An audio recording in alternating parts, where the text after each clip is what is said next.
What happens to John Herdman if drone allegations over Forge are true?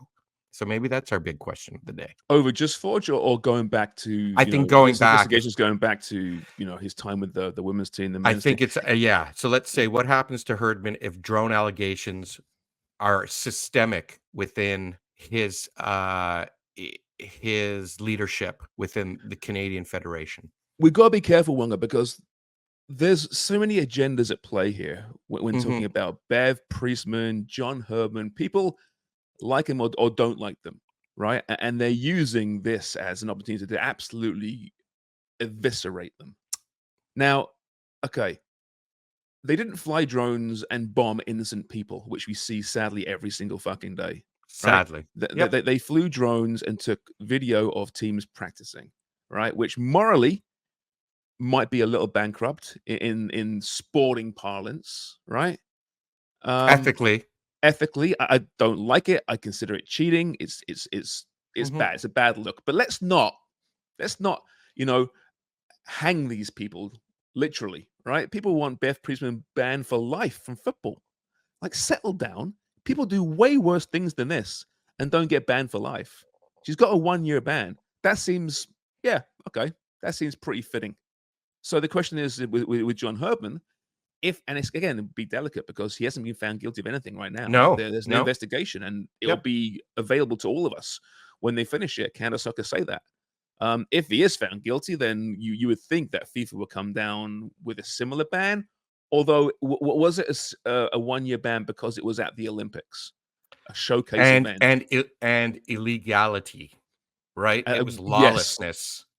Yeah, like the airspace in France. Exactly. Add that to the level, and maybe that's why. Perhaps that's why. But you said everyone. Sorry, go ahead. Oh, you were just saying everyone has, a reason to talk, but they all come from different sides. What would Footy Primes be?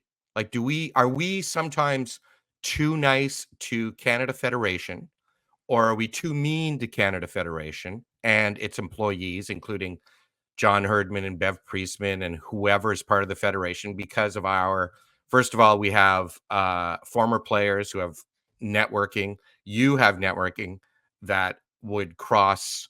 I mean, we have no power whatsoever, but some of these dealings are friendships, or even if they're not friendships, they're collegial respect.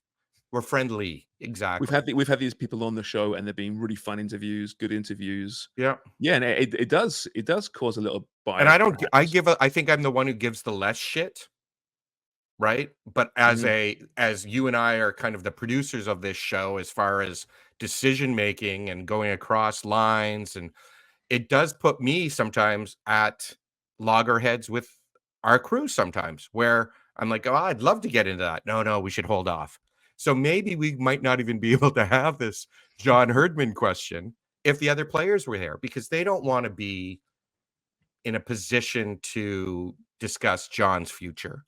Right? Like, even if it's once news or once a decision is made by whatever the bodies are, Canada Federation, MLSC, TFC, FIFA. I mean, that's a lot for John Herdman to end up, I don't know what was the word, having this investigation floating around him right now, while coaching TFC and MLS on his $1 million plus salary, probably, right? There's a lot going on for John Herdman right now. There's a lot, yeah. It's not easy. It's so hard, like I said, to comment without knowing any of the inside and outs of the investigation, right? We'll do, obviously, when we get the information, we'll do. But some of it's already on it. Yeah, well, here's the thing. Okay, let me ask you this one. Yeah. Let me ask you this. Let's say that he isn't found guilty of flying drones at major tournaments, which is what he says, right? But there's definitely evidence that he flew drones at training sessions leading up to big tournaments. For you, is that different to what Bev is? Is that less serious to what Bev is? I mean, Bev didn't fly them. If you look at the interviews which were made public, with Joey Lombardo. He said, I wasn't given direct instructions to do this from my coach. It's kind of part of my job and assumed, but I did it on my own volition.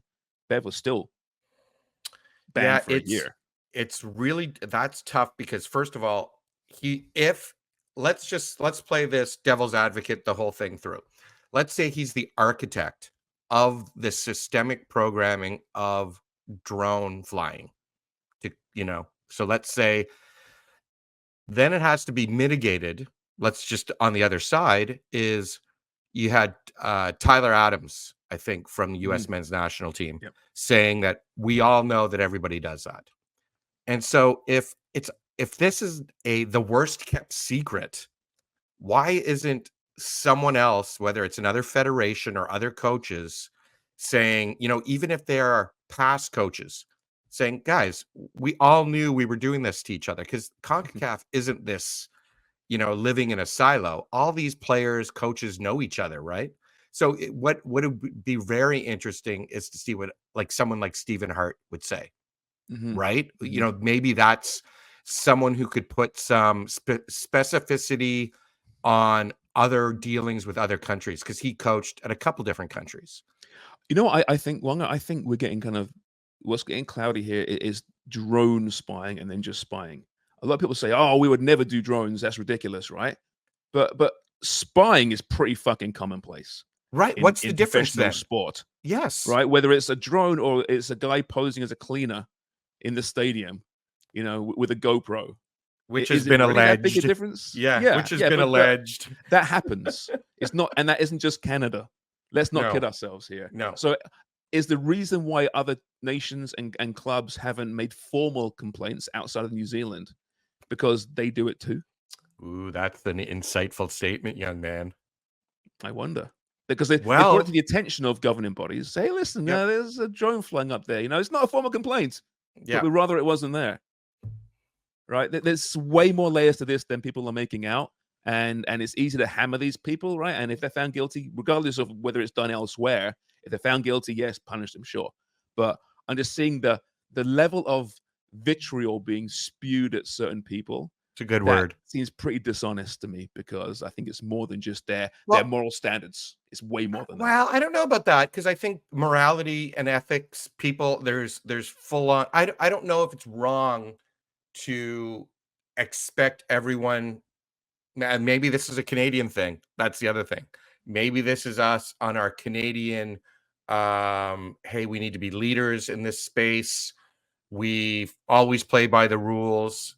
We'd rather lose and play by the rules than win and cheat, even though in professional sports, people cheat all the time. What is Olympic and World Cup if it isn't professional? Are we pretending that this is amateur? Other than so there is that level of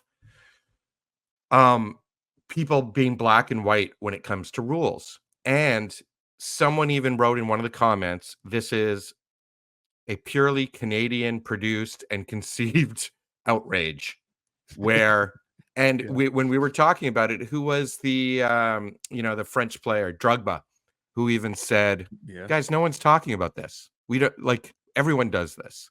So I never thought about the spying overall. If you're spying and you're just better than other people and everyone's doing it. Yeah. Well, it's the reason why other you're nations using have been technology? pretty quiet because they are like, shit. Now the game's being exposed, right? And that they're probably more pissed off about that than the fact, oh my God, Canada's been spying. Right. Maybe they spied on us when we were playing them. Oh my God. Whatever. I don't think that's the reaction. I think it's fuck. Now the freaking lens is on cheating and spying in sports. We better be way better now at spying than we have been.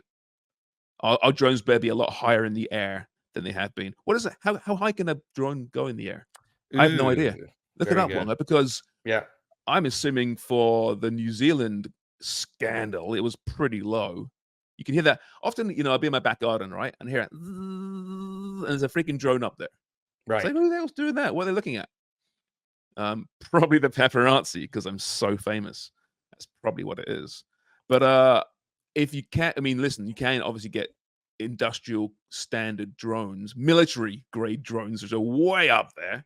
Maybe use those next time. Right. Well, I'll give you. I'll read the drone flying. Drones that weigh between 250 grams and 25 kilograms. 25 kilograms. That's a freaking plane, isn't it? That's like a 70-pound drone. When does a drone become a plane? When you Well, put something on it?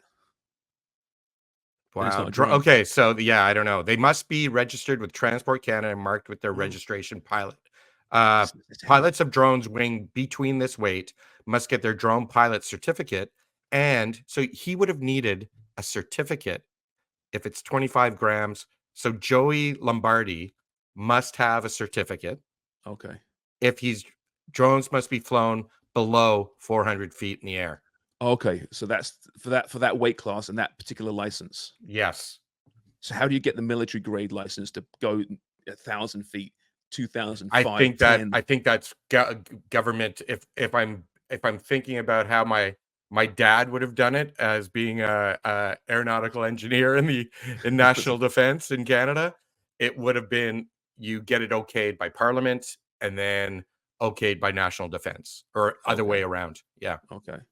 because you're now So part of You're part of Transport Canada so what we're saying across the board in defense. is do that next time. Do that. So you can't see it. It's so high up in the air. Huh. Well, Huh. listen, it's we jest and we will always joke about this. If nothing else, it's given us material. Okay, but people lose their jobs, right? And that sucks. And listen, all joking aside, I was told once, I remember years ago, talking about competition with other networks, right? And other people, losing their jobs. And I made some smart ass comment. My boss goes, don't say that. Never joke about someone losing their job because it sucks. And it does. I don't want people to lose their jobs.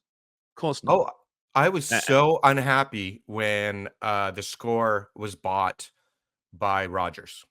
And all this media consolidation pushes away from the true, what we believe is competition. And when you were over at the Score, I always talk about this. I used to watch the Score all the time. And you guys were new, you were fun, but you also had tickers that were up to date. You were much more active. You forced TSN and you forced Sportsnet and you forced CBC Sports to do new things and move into that space where they had to be more reactive and listen to their customer base a lot more. And the Score did that. So as soon as that disappeared, and I think it was 2007, 2008, No, maybe it's around 2012. I think it was 12, 2000. 13, Okay, around sorry. there. Yep. So 12 years ago, and I had my own relationship to Rogers because I went to CTV Sportsnet. It was then purchased. CTV sold TSN, or sorry, bought Acquired, TSN. yeah, Bell did, yeah. Bell Who did, owned and CTV. that's right, and they were forced to give up either Sportsnet or TSN. That's They right. gave up That's right. Sportsnet. And I started at Sportsnet about 6 months after that, or 6 months before that happened. And so we went through a full rebrand, and even more than that, Rogers then bought us 2 years later. So for 2, 3 years, we were kind of Score-like. We were trying new things. We didn't have a big boss hanging over us, a big worrying about, hey, how many viewers are watching your Saturday morning soccer show, Sharms? Not 18 enough, people. apparently. But it turned into a Rogersfication of Sportsnet. And at the time, it wasn't a lot of fun because there was no control and you were getting rules created, passed down by people who worked out of one building who only saw television as cable television. If you remember the old days when everyone had cable, that's how they treated it. So it was quite interesting. And this is where, with the Federation trying to grow and all of these different parties attached to the same, like John Herdman works for MLSC. One Soccer works with CSB, who works with the Canada Federation. These are all intertwined. It's a Venn diagram of a small community, right? Yeah. So even us, once again, going back to our players not always wanting to feel like they can deliver a fair, or I'm not saying fair, but a 100% truthful, because they don't want to talk about it, right? Mhm. Sometimes it's hurtful for them. Yeah. No, for sure it is. I remember back in those days when, because at the school, when we first started out, we would do the sports coverage for CTV News. So we had a That's CTV right. channel, That's right. sorry, a CTV edit suite. Mhm. And that was designed purely to provide content for CTV and CTV News. And Right. then CTV acquired TSN and we lost that, or Sportsnet, wherever it was. Was that all And then, around the same time? no, that was way earlier. That was like, Oh. I don't know how many years we were So doing would that. you do CTV national hits or CTV I local? wouldn't personally. I was, because it was before I was on air. I was Oh, just okay. producing at that point, doing this show called Sports World. So Right. occasionally they put some weird sports on there, massive stories. But generally speaking, Highlight. How's your highlight knowledge? Highlight. I did do highlight. We did some. I loved it. We did everything on that show. Your And polo? Then, You're good with polo? You know I didn't all do much about polo. horses now? Didn't do much polo. No modern pentathlon, Ugh. pentathlon, whatever it's called. Anyway, no, I didn't do that either. Yeah. But yeah, it all changed a lot, obviously. And then the acquisition, which at first I was happy about because I had shares in the score. It's like ching right. ching. It was great. Yes. And then it evolved, obviously. But a lot of my good friends lost their jobs in that merger, in that acquisition. And looking now, I wonder, we're counting that there's still people there from the score still at Sportsnet who've done really well for themselves. Right. But there aren't many. I don't know how many there are. It's probably a handful. Well, I would argue that's probably the same amount of original Sportsnetters who are there. Probably, yeah. You're probably right there. It's the right. very And I weird wasn't an industry. original one. I was close to an original, but I was an original Sportsnet.ca person. I was the 5th person hired to run their website. Okay. So that was, yeah. So a lot of my 98, 99, around there. No, 2000. Oh, it was 2000, was it? Yeah, Okay. yeah, Okay. yeah. So they weren't treating their website as a full content machine at the time, and That then makes we me feel made it a old, though, content. Well, I remember 97, the score or Headline Sports, and the website was a big thing. Oh, look, we even have a website. It's like there weren't that many websites around in 1997. There really weren't. There really weren't. Christ almighty. No, everybody has a website. Fuck, we have a website. Even we do. FootyPrime.com. Just a little promo. We're going to add more content to it. I promise you. In fact, we're meeting later today. Yeah, we're are. meeting later today, all of us, except for Craig, because Craig's still, like I mentioned there, traveling around. But we're going to do a lot of content from Nickel 9 Distillery. Right. And of course, our One Ball Gin, and get that on our YouTube shorts and our social feeds in the coming days and weeks. So we didn't really play out what will happen if these allegations are true. Back there again now. Yeah. I just wanted to bring us back around. So if the allegations are true, and John Herdman was one of the architects of, does TFC of DroneGate, if he's one of the architects of the systemic using new technology, does he pay a professional price for this? It's so hard to say. You know what? I mean, you'd like to think companies will back their people. Yeah. Right. But it doesn't happen that often nowadays because brand is so important to these companies. I would worry more about John's MLSC brand, right? Yeah, especially.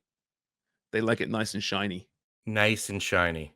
Mm-hmm. Except the Leafs, really. Everyone, not too many scandals or controversies, though, right? They kind of, if there are, you don't hear about them, right? I'm trying to think. When was the last big Leaf? Forget controversy on the ice. Forget that. I mean, there's plenty of that. Right. When was the last one?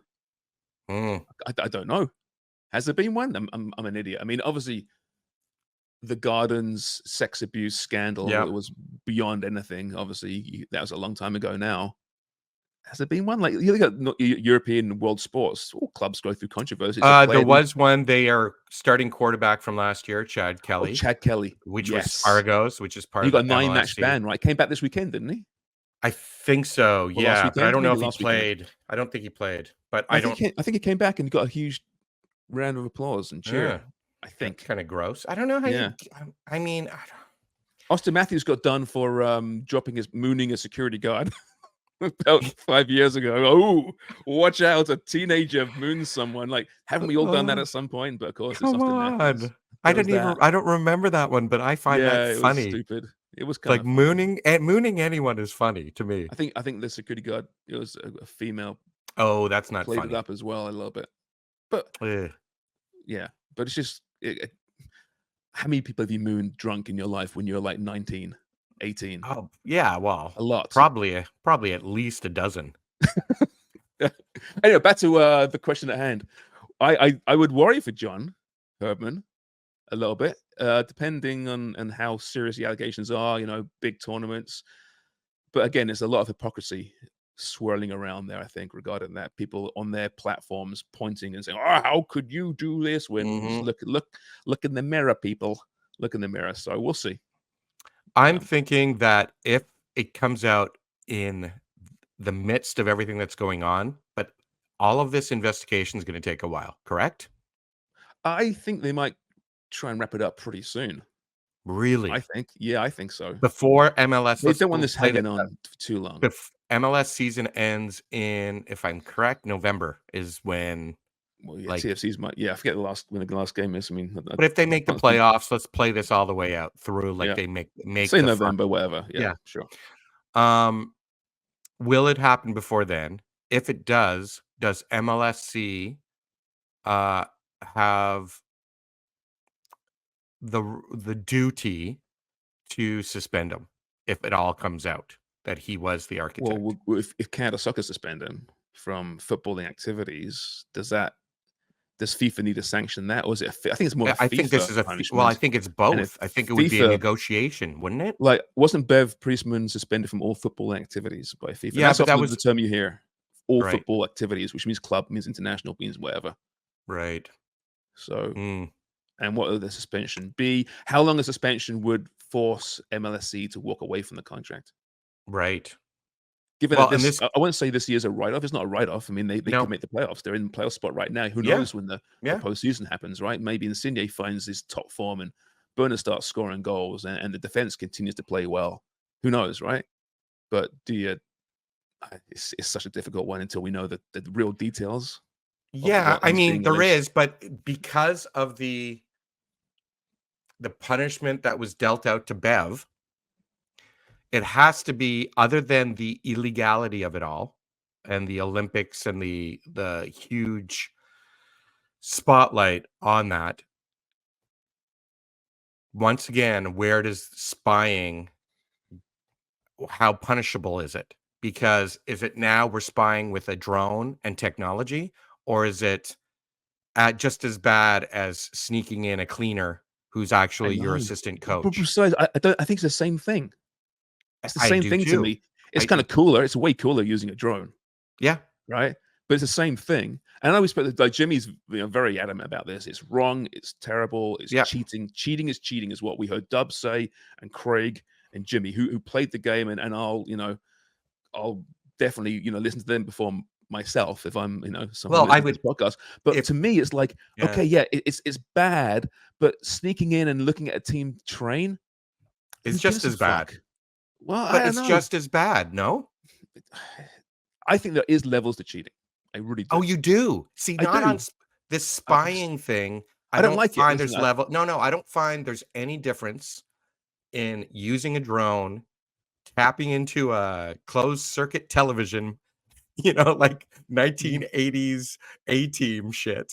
Um, I don't find if you're spying and cheating, it's all under the same and getting caught, Okay, it's it's all under it's the same. wrong. I agree. It's wrong, and you should be punished for it. Yes, I understand that. Right, there are kind of blurry rules about it in the FIFA statutes. Right, you know, bringing the game into disrespect. I get that, but paying off a referee, that's cheating, right?